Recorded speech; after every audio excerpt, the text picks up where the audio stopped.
আগেও অপহরণ করে 9.25 কোটি টাকা আদায় করেছিল তৃণমূল কাউন্সিলর মিলন সর্দার। সেই টাকাতেই ফুলে ফেঁপে উঠেছিল। একের পর এক সম্পত্তি কিনেছিল তৃণমূল কাউন্সিলর। এরপরে ক্রমেই লোভ বাড়তে থাকে মিলনদের। 2022 এবং 2023 পর 2 বছর ত্রিপুরার এই ব্যবসায়ীকেই অপহরণ করেছিল মিলনরা। মুক্তিপণ আদায় করেছিল 9.25 কোটি টাকারও বেশি, যার প্রধান চক্রান্তকারী ছিলেন মিলনই। বৃহস্পতিবার বারাসাতের বাড়ি থেকে মিলনকে গ্রেফতার করে সিআইডি। দলীয় নেতার গ্রেফতারিতে অস্বস্তিতে পড়ে তৃণমূল। এরপরেই কাউন্সিলরকে দল থেকে বহিষ্কারের কথা জানিয়েছেন বারাসাত সাংগঠনিক জেলা তৃণমূল সভানেত্রী তথা সাংসদ কাকলি ঘোষ দস্তিদার। তিনি জানিয়েছেন দলবিরোধী কাজের সঙ্গে যুক্ত থাকার জন্য তাকে বহিষ্কার করা হয়েছে।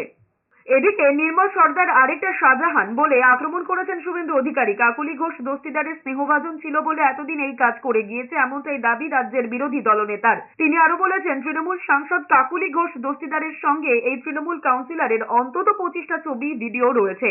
মিলন সর্দারের কাজ ছিল প্রত্যেক দিন বিরোধী দলনেতাকে নিয়ে ব্যঙ্গ ছবি পোস্ট করা। তিনি আরো বলেছেন, এই কাউন্সিলরেরা মানুষের ভোটে জেতেনি, ছাপ্পা ভোট দিয়ে জিতেছে।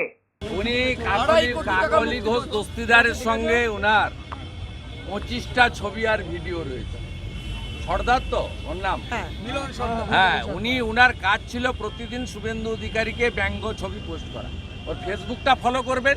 এইরকম গুন্ডা বদমাইশ ভর্তি এ আরেকটা শাহজাহান।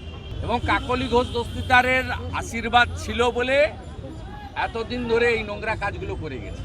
আর এরা সব ছাপ্পা মেরা কাউন্সিলর, এরা মানুষের ভোটে যেটা কাউন্সিলর নয়। হ্যাঁ, ওদের টাকা, তৃণমূল মানে তো টাকা চাই, টাকা টাকা টাকা টাকা।